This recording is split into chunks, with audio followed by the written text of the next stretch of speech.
Alexa's POV. Pagsapit ng gabi, hinanda ko ng gamit ko sa kadahan-dahang lumabas ng guest room. Sinigurado ko munang tulog ang lahat at nasa kwarto na si Jovan. Pasalamat na lang talaga ako dahil kapag ganitong magkaaway kami o may tampuhan na hindi niya ako ginugulo at hinahayaan niya lang magpalipas ako ng sama ng loob. Iniwan ko ang cellphone na binili niya sa akin. Pati ang SIM card dahil siguradong matatrack niya ako kung saan kami pupunta. Knowing na may magaling siyang kaibigan na hacker. Kanina, bumili kami ng bagong smartphone at SIM card ni Mia. Kailangan, bago lahat para masiguradong hindi kami masusundan. Pinaiwan ko rin sa kanyang kwarto ang phone at lahat ng gamit na binigay sa kanya ng mga Silverio. Wala kaming dadalhin maski ano. At ang perang dala ko ay sarili kong pera. Ito ang sahod na natanggap ko kay Lolo Rafael saka kay Jovan. Noong nagtatrabaho pa ako sa kanila, inipon ko talaga ito sa pag-aaral sana ni Mia. Pero malaking halaga naman na ito. Pwede na kaming mamuhay ng simple at magtayo ng maliit na negosyo. Mapapag-aral ko na rin si Mia. Nagkita kami ng kapatid ko sa likod bahay kung saan may maliit na gate kung saan dinadaan ang mga basura kapag nagtatapon. Walang bantay doon, kaya malaya kaming nakalabas ng kapatid ko at mabilis na tumakbo palayo sa mansyon ng mga Silverio. Ate, saan tayo pupunta ngayon? Tanong ni Mia habang tumatakbo kami palayo. Nilingon ko muna sa huling pagkakataon ng mansyon. May konting lungkot at kirot akong naramdaman habang palayo sa mga taong napalapit na rin sa akin at sa lalaking minahal ko. Oo, mahal na mahal ko si Jovan, pero may magagawa ba ang pagmamahal para maligtas ang buhay namin? Dadalhin lang ako ng pagmamahal ko sa kanya sa kapahamakan. Ayoko nang maulit ang nangyari kay mama sa amin ni Mia. Nakakatroma. Hindi ko kayang isaalang-alang ang kaligtasan ng kapatid ko. Hindi namin masasabi ang pwede pang mangyari. Kahit saan, basta malayo sa syudad, malayo sa kanila, yung hindi niya tayo mahahanap. Sagot ko bago kami muling tumakbo. Kailangan bago magbukang liwayway, wala na kami dito sa Manila. Pagkalabas namin sa subdivision ay agad akong pumara ng taxi. Sa V-Liner bus terminal pumanong, agad kong sabi kahit hingal na hingal pa. Umayos naman ako ng upo sa kasumandal. Akala ko, mahuli kami, buti na lang ay hindi. Tumingin ako sa labas ng bintana at malungkot na tiningnan ang dinadaanan namin. May iniwan akong sulat na nakapailalim sa cellphone na iniwan ko para kay Jovan. Alam kong masasaktan siya sa aking ginawang pag-alis, pero hindi niya ako masisisi kung ito ang naging desisyon ko. Gagawin ko ito hindi para sa sarili ko lang. Gagawin ko ito para iligtas ang kapatid ko. Siya na lang ang meron ako at hindi ako makakapayag na pati siya mawala sa akin. Nangako ako kay mama na ako nang bahala sa kapatid ko. Isa pa, nakakapagod at trauma na ang mga pangyayari. Baka kapag nagtagal pa ako doon ay masiraan na ako ng bait. I'm sorry Jovan, pero itong alam ko makakabuti para sa kapatid ko at sa ating dalawa. Piping sambit ko sa aking isipan bago pumikit. 1 oras din ang tinagal ng biyahe namin bago kami nakarating sa bus terminal. Ano ba yan si Manong? Lutang ata, sabi ko sa tapat ng bus terminal niya tayo mismo ibabae. Angal ko nang ilagpas niya kami ng konti. Itutuloy at naglakad kami pupunta sa bus terminal. Hayaan mo na ate, baka kasi bawal doon magbaba sa mismong tapat dahil may papalabas na mga bus. Malapit na rin naman na tayo. Sagot naman ni Mia habang inalalayan ako maglakad. Hay, may iba tayo. Nagugutom ka ba? Gusto mo bang kumain muna bago tayo sumakay ng bus? O pwede rin bumili muna tayo, tapos sa bus na lang kumain. Anong gusto mo? Sabay sulyap sa kanya. Bumili na lang tayo ng pagkain ate tapos doon na lang natin kainin sa bus. Hindi hassle. Tumangon naman ako. Sige, ano ba ang gusto? Hindi ko na natuloy yung sinasabi ko nang may biglang humablot ng sling bag ko. Mabilis kong binitawan ng daladalang backpack sa hinabol ang batang lalaki na nang snatch ng bag ko. Hoy, ibalik mong bag ko! Magnanakaw! Sigaw ko. Ate, sandali, hintayin mo ko! Rinig kong sigaw ni Mia, pero hindi ko yun pinansin dahil kailangang makuha kong bag ko dahil nandun lang ang pera namin. Bumalik ka dito! Magnanakaw! Tulong! Sigaw ko habang patuloy pa rin sa pagtakbo. Shit! Bakit ba kasi nawala sa isip ko na hating gabi na at uso ang mga halaang kaluluwa sa lansangan? Ah! Tumawid sa kabilang kalsada ang lalaki. Hindi siya pwedeng makatakas. Napasinghap ako at napatigil sa pagtakbo nang may biglang tumamba sa lalaki kaya natumba ito. Saka sila nagpambunong dalawa. Hinihingal ako habang papalapit sa kanila. Nanlaki ang mga mata ko nang maglabas ng balisong ang batang lalaki. Hawak-hawak pa rin ito ang aking bag at hindi talaga binitawan kahit anong mangyari. Hindi naman nagpasindak ang lalaking nagmagandang loob para tulungan ako. Sinugod siya ng bata pero nailagan niya lahat ng atake nito. Nakulong ng lalaki sa kanyang braso ang batang lalaki at nakuha ang bag ko, saka hinagis papunta sa direksyon ko. Mabilis ko naman yung dinampot at sinuot. Akala ko magiging okay na, pero ganun na lang ang gulat ko na mabilis na kumilos yung binatilyo at nasaksak sa tagiliran ang lalaking tumulong sa akin. Shit! Sambit na lalaki bago siya bumagsak sa lapag. Nabitawan na niyang binatilyo saka ito tumakbo na mabilis para tumakas. Natataranta naman akong lumapit sa lalaki saka ito tinulungan. Mister, tara ho, dadalhin ko kayo sa ospital. Mukhang malalim ang saksak niyo.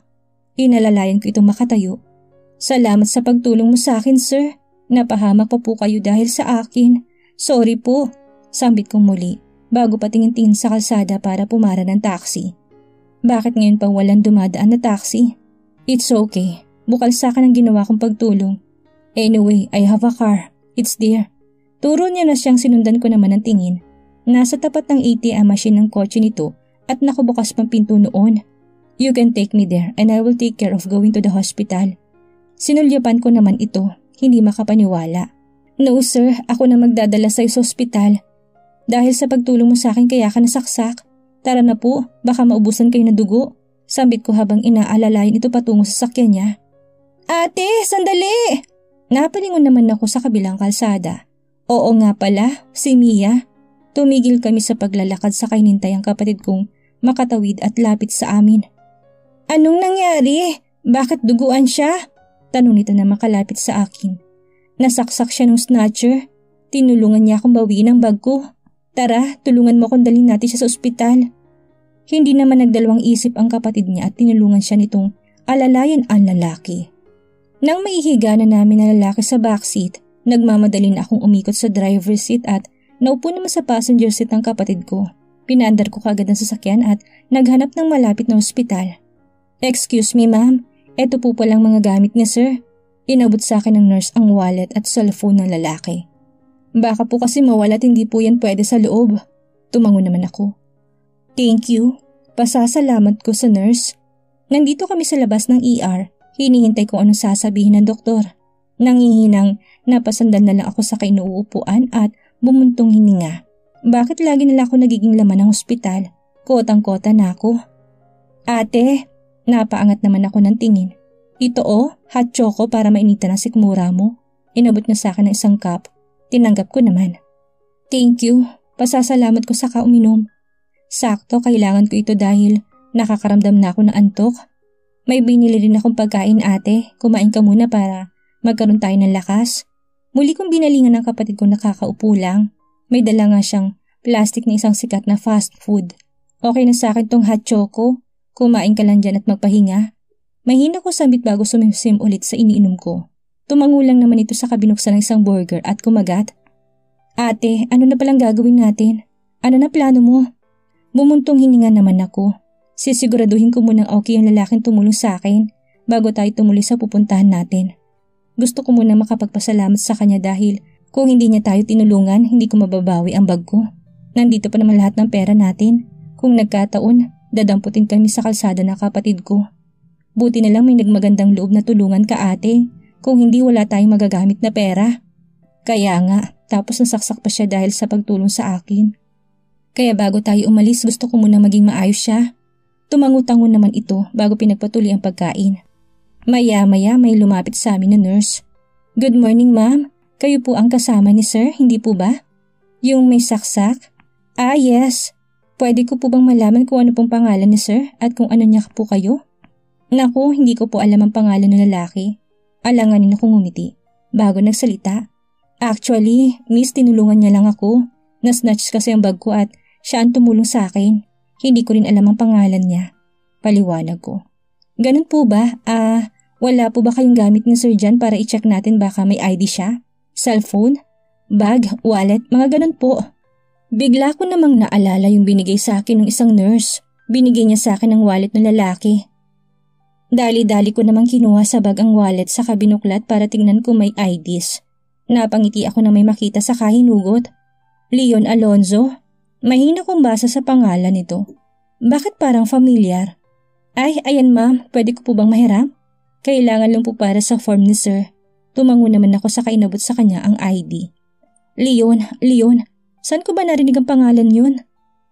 Ilang minuto pa ang lumipas nang lumabas ng ER ang doktor kaya sabay kaming tumayo ng kapatid ko para salubungin ito. Dok, kamusta po siya? Ngumiti naman ang doktor. Okay na siya, nasalina na rin ang dugo. Malalim ang naging saksak niya, buti na lang nadala siya agad dito. Anyway, bawal mo nang kumilos ang pasyente. Bawal siya magbuhat ng mabibigat kahit maglakad ng matagal dahil baka bumuka ang sugat niya. May nireseta na rin akong gamot para mas gumaling agad ang kanyang sugat. Nandun sa nurse ang reseta. Pwede niya nang ilipat sa magiging kwarto ang pasyente. Nakahinga ako ng maluwag. Salamat naman, walang ibang nangyari sa kanya.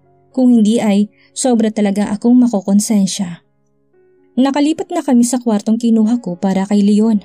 Yes, Leon na lang itatawag ko sa kanya. Lumabas si Mia para bayaran ang bill namin dito sa ospital hanggang sa susunod na araw. Bumili na rin siya ng pagkain namin para kapag nagising si Leon may makakain siya. Pati ang niresetang gamot sa lalaki ay pinabili ko na rin.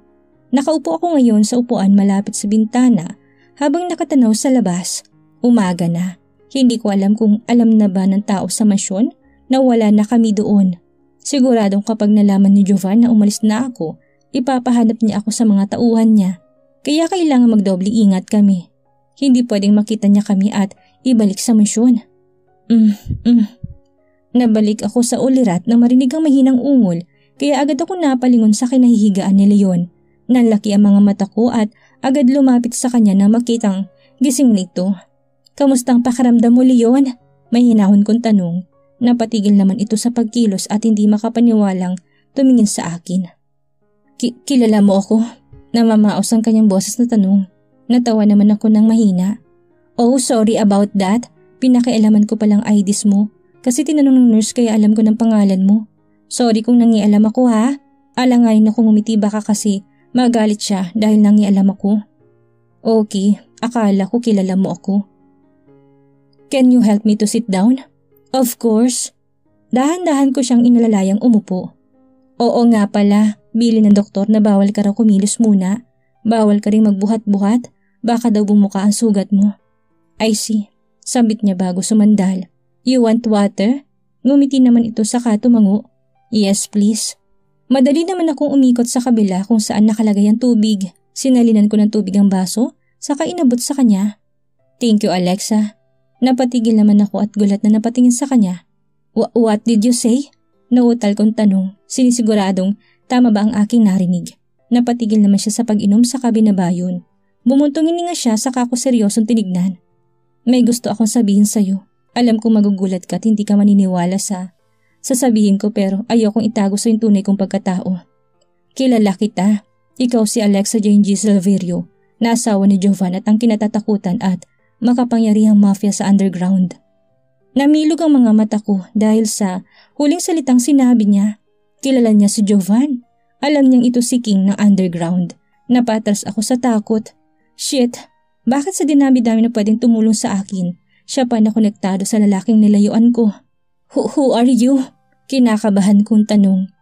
Akala ko ba walang nakakaalam sa underground kung sino si Jovan? Bakit ang lalaking ito kilalang asawa ko? Bakit alam niya?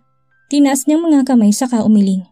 Don't worry, hindi ako masama. Hindi kita sasaktan. Sa totoo lang, sinundan ko kayo ng kapatid mo dahil may gusto akong sabihin sa'yo. Nangunot naman ang noo ko. Sino ka ba talaga? Muli kong tanong. Hindi mo ako kilala? Hindi ba nabanggit sa iyong asawa mo kung sino ako? I mean, wala ba siyang sinasabi sa'yo na mortal na kaaway? And then, biglang nag-pop up sa aking isip ang binanggit ni Jovan na pangalan ng kalaban ng grupo niya sa underground. Leon. Then ang lalaking ito ay Leon Alonzo? Sigurado akong siya yun, base na rin sa mga sinasabi niya. Nalalaki ang mga mata ko at mas lalong umatras kay Leon. Siya ang sinasabi ni Jovan na mortal niyang kaaway sa underground. Delikado pala kami dito. Anong kailangan mo sa amin? Bakit ka nagpakita? Bakit mo ako tinulungan? Para makuha ang loob ko? For your information, umalis na ako sa mansyon ng Silverio. Lumayo na kami para makaiwas sa magulong mundo ni Jovan. So please, kung ano man ang kailangan mo sa akin, huwag mo nang ituloy.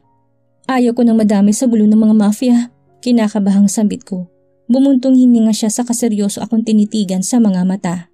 Katulad ng sinabi ko kanina, sinundan ko kayo dahil may sasabihin ako sa inyo, lalo na sa'yo. Wala akong ibang gagawin. Wala akong balak na masama. Kung meron man, bakit pa kita tinulungan? Sana hinayaan na lang kita kanina. Pero tignan mo naman, nasaksak ako. Sa tingin mo gusto ko ito? No, Alexa. Alam ko natatakot ka ngayon dahil alam mo mortal akong kaaway ng asawa mo. Pero bago ka sana umalis, pakinggan mong gusto kong sabihin. Kapag narinig mo na, hahayaan kitang umalis. Nakipagtitigan akong maigi sa kanya. Binabasa ang sinasabi ng kanyang mga mata. Nakikiramdam din ako sa kilos niya pero wala akong makitang may gagawin siya. Natural lang ang kilos niya at relax na relax. Nababasa ko rin sa mga mata niya na nagsasabi siya ng totoo. Hindi ako umimik. Hinayaan ko siya kung ano pa man ang sasabihin niya. Mukha namang nagsasabi siya ng totoo pero hindi pa rin ako pwedeng magtiwala ng lubos. Dapat alerto pa rin ako. My name is Leon Fausto Alonzo. Kilala bilang Leon Alonzo, isang leader at bahagi ng underground. Isa sa sinasabing mortal na kaaway ni King o sabihin nating si Jovan Silverio. Well, ang asawa mo lang naman ang nagsasabing kaaway niya ako. Malaki ang galit niya sa akin. Pinagbibintangan niya akong kasama sa pumatay sa mga magulang niya. Pero ang totoo, hindi. Bakit ko naman papatayin ng mga taong magandang hangarin sa underground? Dahil sa galit niya, lahat ng organisasyon sa underground kinakalaban niya. Ultimo, walang kasalanan. Tinulungan ko mga ito para makaahon dahil sa ginawa ni King. At dahil doon inisip niyang kinakalaban ko siya. Sa lahat-lahat, sa shipment, transaksyon at kung ano-ano pa. Tinatak na niya sa kanyang isipan na kalaban niya ako. Mortal na kalaban. Isama pang pinag-iisipan niya ako na kasama ako sa pumatay sa magulang niya. You know him, Alexa. Kilala mo kung paano magalit ang asawa mo. Alam kong nakwento niya na sa'yo't siguradong paninira lahat yun. Tipid itong napangiti bago napailing-iling. Bakit sinasabi mo sa akin ang lahat ng to? Nagtataka kong tanong. Anong gusto niyang palabasin? Anong gusto niyang mangyari? Linisin ang pangalan ko. Sobrang sama ko na kasi para sa lahat ng tao sa underground dahil kay King. Hindi ako nakikipagkompetensya sa kanya. Hindi ako nakikipag-away dahil katulad ng magulang niya ang kaayusan lang na sa underground ang nais ko. Pero dahil makitid ang isip ni King at pinapaira lang galit, sarado ang isip niya para sa paliwanag ko.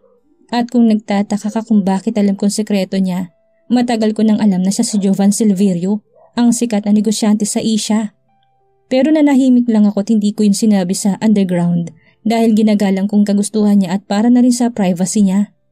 Kung talagang kaaway niya ako, sana noon pa lang siniwalat ko na sa underground ang pagkatao niya.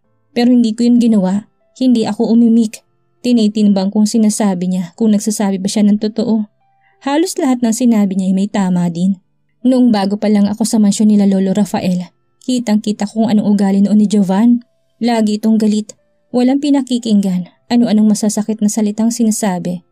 At kung iniisip mo naman ngayon, bakit ko kayo sinusundan dahil alam kong nangyari sa mama mo?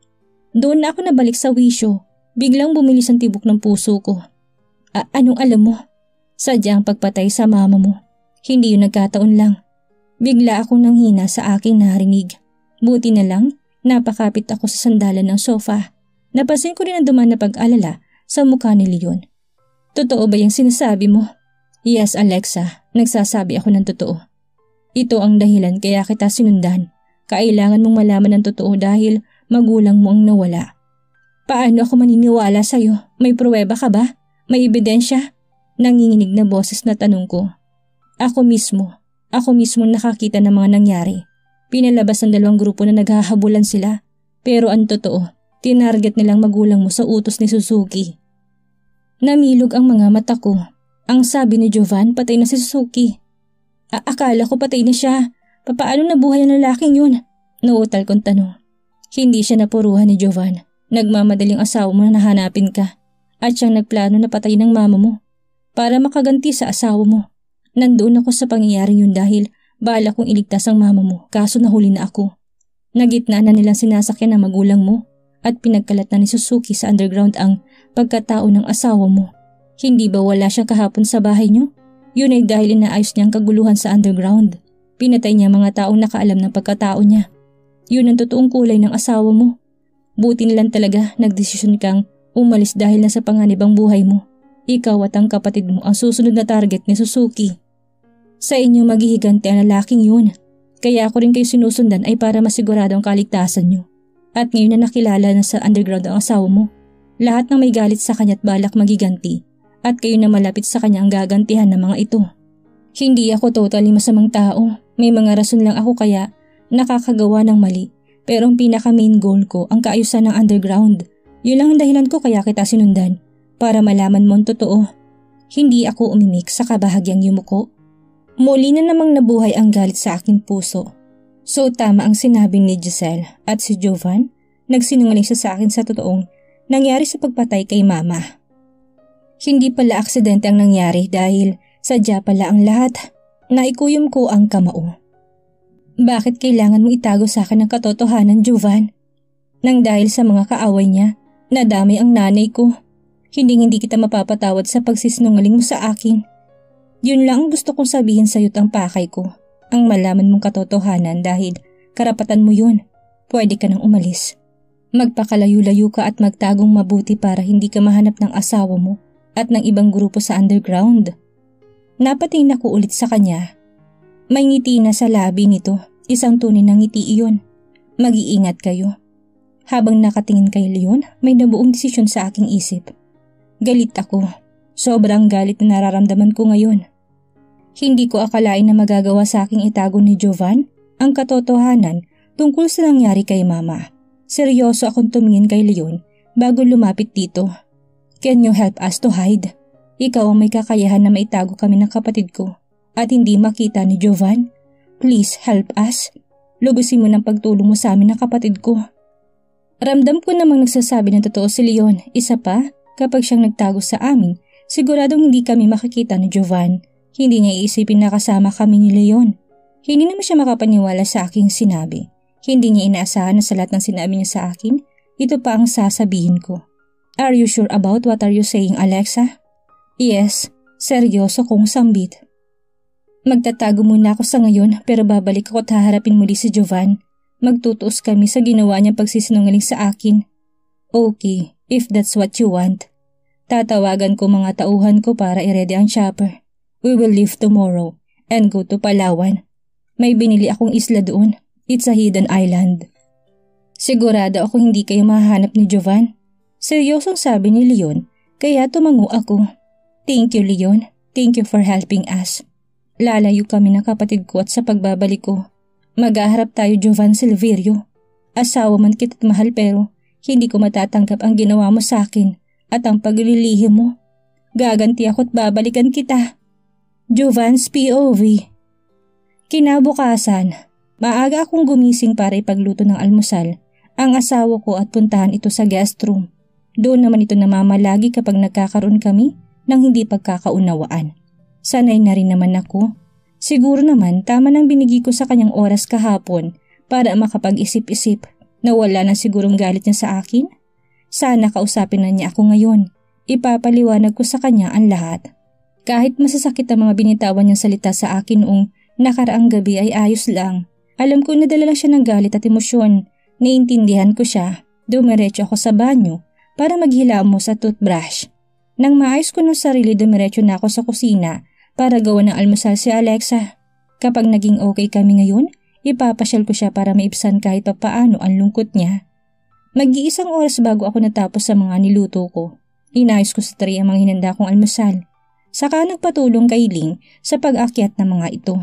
Marami ang niluto ko at bala kong sa terrace sa guest room kami kakain. Habang binabaybay namin ang pasilyo, patungo sa guest room ay kabadong-kabado ako. Sana lang, kausapin na ako ng asawa ko. Miss na miss ko na rin ito. Bumuga muna ako ng hangin habang nakatingin sa pinto ng guest room.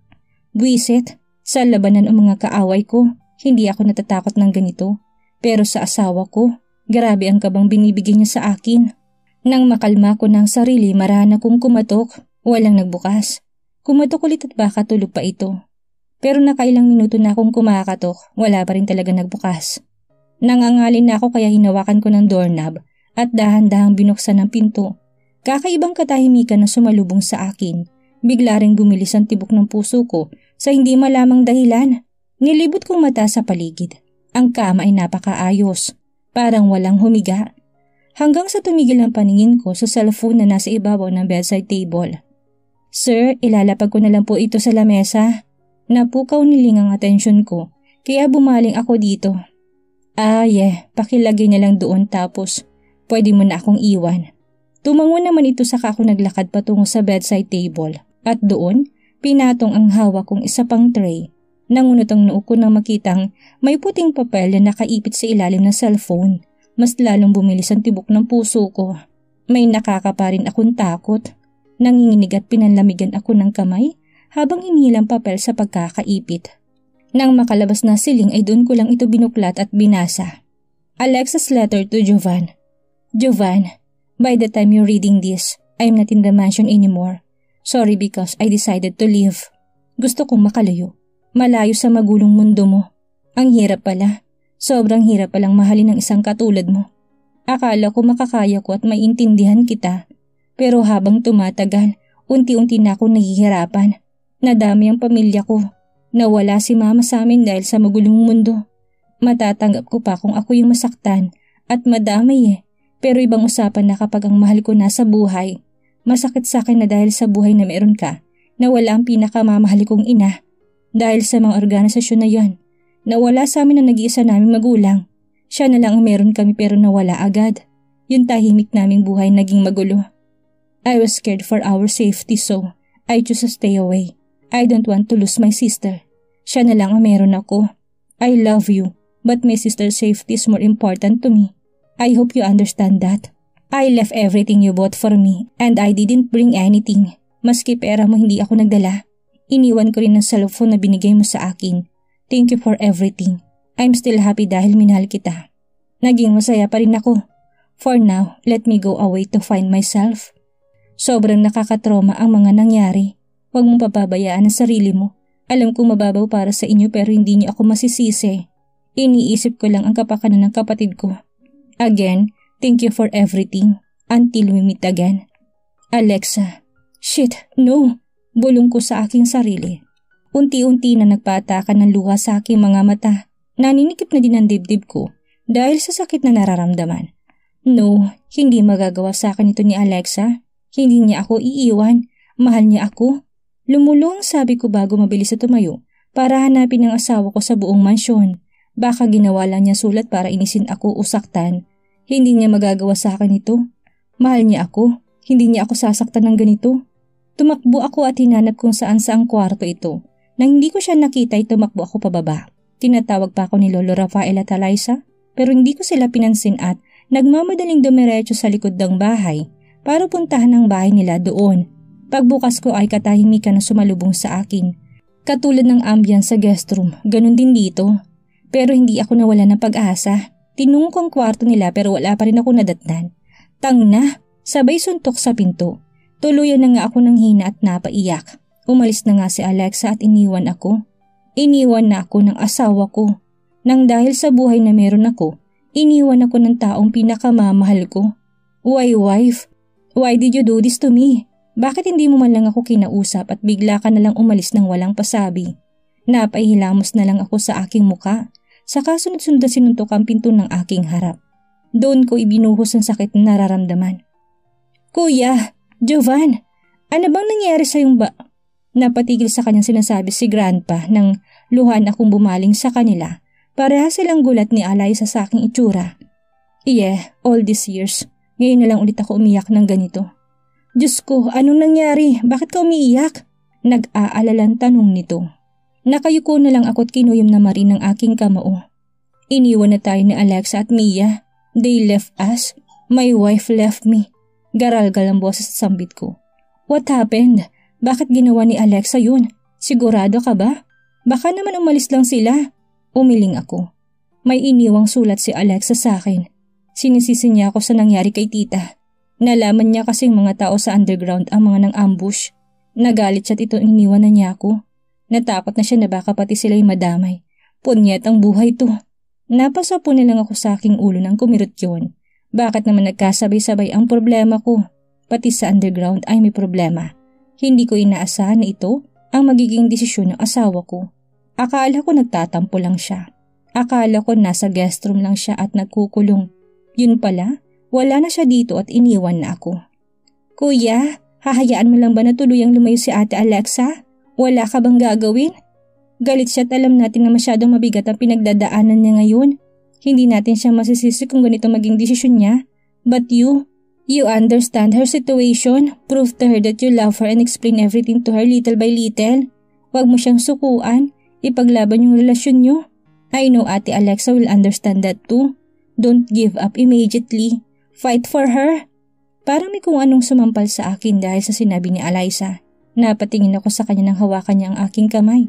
She was just angry because of what happened to her mother. Mahal na mahal niya ito kaya ganun lang ang pagiging emosyonal ni Ate Alexa. We know that feeling, especially you dahil namatay sila mami at daddy na may muwang ka na. Saradong puso niya ngayon. But please kuya, don't give up on her. Find her and bring her back here. Fix your relationship. Alam namin na mahal yung isa't isa. Umayos ako ng tayo sa pinunasan ng mga luha. My sister is right. Hindi dapat ako sumuko. Hahanapin kong asawa ko kahit anong mangyari. Hindi ako papayag na iwan niya. Tipid akong ngumiti kay Eliza at bahagyang ginulong buhok niya. Thank you sis. Kahit bata pa lang ito'y matured na kung mag-isip.